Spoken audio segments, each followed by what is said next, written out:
Baik, terima kasih untuk waktunya. Jadi di sini kami dari kelompok 8 akan mempresentasikan tentang memahami dan mengelola risiko, etika, dan peluang. Jadi sebelum lanjut, ada langkah baiknya saya memperkenalkan diri terlebih dahulu dan kelompok. Perkenalkan, nama saya Domade Manuswabawo, absen 28, dan rekan saya Putu Divariandana Yasa, absen 10. Jadi saya lanjut. Yang pertama itu tentang mengidentifikasi risiko, etika, dan peluang dalam penilaian risiko perusahaan. Nah, jadi risiko etika itu adalah potensi ancaman atau kerugian yang timbul akibat tindakan, keputusan, atau kebijakan yang tidak sesuai dengan standar moral dan etika yang berlaku dalam suatu organisasi atau masyarakat. Risiko ini dapat mempengaruhi reputasi, kepercayaan, serta stabilitas perusahaan atau individu yang terlibat. Nah, terdapat beberapa pendapat dari para ahli. Yang pertama itu ada Arthur J. Keown tahun 2000 menyatakan bahwa risiko itu adalah suatu prospek atau suatu hasil yang tidak disukai dalam kurung dioperasionalkan sebagai deviasi standar. Ini menekankan pada variabilitas hasil yang mungkin terjadi. Dan Prof. Dr. Insinyur Sumarno, MS, menyatakan bahwa risiko adalah suatu kondisi yang timbul karena ketidakpastian dengan seluruh konsekuensi tidak menguntungkan yang mungkin terjadi. Nah, di sini saya akan menjelaskan mengenai mengidentifikasi risiko etika. Terdapat 5. Yang pertama, melakukan analisis lingkungan dan budaya perusahaan. Jadi di sini itu kita mengamati budaya kerja dan nilai-nilai yang dianut oleh perusahaan serta menilai apakah kebijakan perusahaan sudah sesuai dengan prinsip etika dan hukum. Selanjutnya, melakukan audit etika. Jadi di sini melakukan audit terhadap kebijakan perusahaan terkait kepatuhan etika. Meninjau laporan pelanggaran etika sebelumnya untuk mengidentifikasi pola masalah. Dan yang ketiga, mengevaluasi konflik kepentingan. Jadi di sini kita meninjau apakah ada individu atau kelompok yang memiliki kepentingan pribadi yang dapat mempengaruhi pengambilan keputusan secara tidak etis. Dan keempat, menggunakan pelaporan internal atau whistleblowing system. Jadi di sini kita menyediakan mekanisme pelaporan bagi karyawan untuk melaporkan dugaan pelanggaran etika tanpa rasa takut. Yang kelima, menganalisis kepatuhan terhadap regulasi dan hukum. Jadi di sini kita memastikan perusahaan mematuhi semua peraturan dan hukum yang berlaku di sektor industrinya. Selanjutnya, saya akan menjelaskan mengenai mengidentifikasi peluang dalam penilaian risiko perusahaan. Jadi, di sini yang pertama adalah menggunakan risiko sebagai kesempatan untuk perbaikan. Jadi, risiko etika dapat menjadi sinyal untuk meningkatkan kebijakan internal dan budaya kerja yang lebih baik. Dan yang kedua adalah membangun kepercayaan publik. Jadi, perusahaan yang memiliki sistem etika yang baik akan lebih dipercaya oleh pelanggan, investor, dan mitra bisnis. Yang ketiga, inovasi dalam proses bisnis. Jadi, di sini menyesuaikan kebijakan etika dengan perkembangan teknologi dan regulasi baru dapat meningkatkan efisiensi dan inovasi. Yang keempat, meningkatkan kepuasan dan loyalitas karyawan. Jadi, perusahaan yang menjunjung tinggi etika akan memiliki karyawan yang lebih loyal dan termotivasi.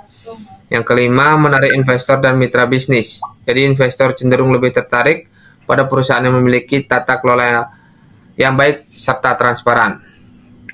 Selanjutnya, mengenai hubungan pemangku kepentingan efektif. Jadi, pemangku kepentingan efektif ini adalah individu atau kelompok yang memiliki pengaruh signifikan terhadap suatu organisasi atau proyek dan yang secara aktif terlibat dalam proses pengambilan keputusan dan implementasi. Mereka memiliki kemampuan untuk mempengaruhi hasil dan mereka menggunakan pengaruh mereka secara konstruktif untuk mencapai tujuan bersama.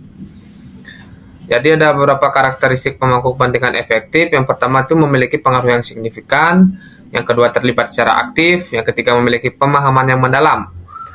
Yang keempat, berkomunikasi secara efektif. Yang kelima, bertindak secara bertanggung jawab dan membangun hubungan yang kuat.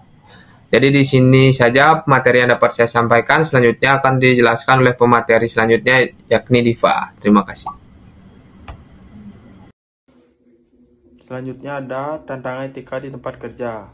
Tantangan etika di tempat kerja adalah situasi kompleks yang memerlukan pengambilan keputusan berdasarkan prinsip moral dan nilai-nilai yang benar. Tantangan ini bisa muncul dalam berbagai bentuk dan kemampuan untuk menghadapinya dengan bijak adalah kunci untuk membangun lingkungan kerja yang sehat dan produktif. Berikut adalah beberapa tantangan etika umum yang sering dihadapi di tempat kerja. Yang pertama ada diskriminasi dan pelecehan. Yang kedua ada konflik dan kepentingan. Yang ketiga, kerahasiaan dan privasi. Yang keempat, ada kejujuran dan integritas.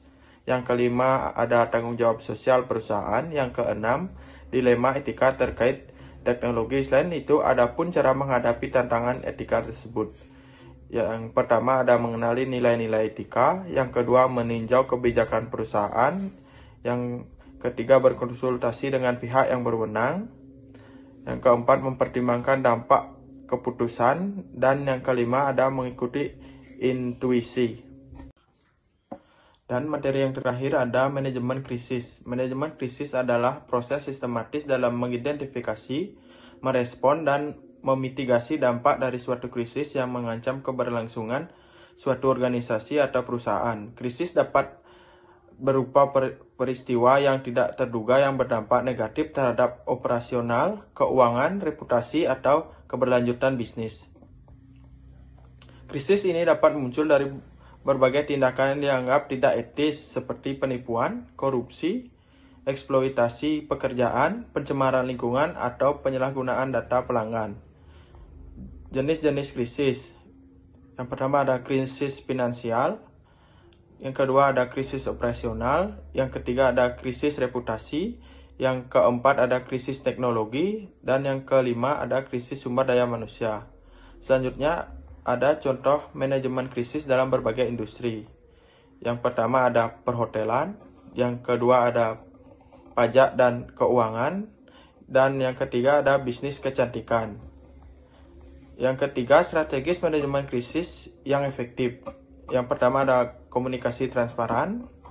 Yang kedua ada kecepatan respon.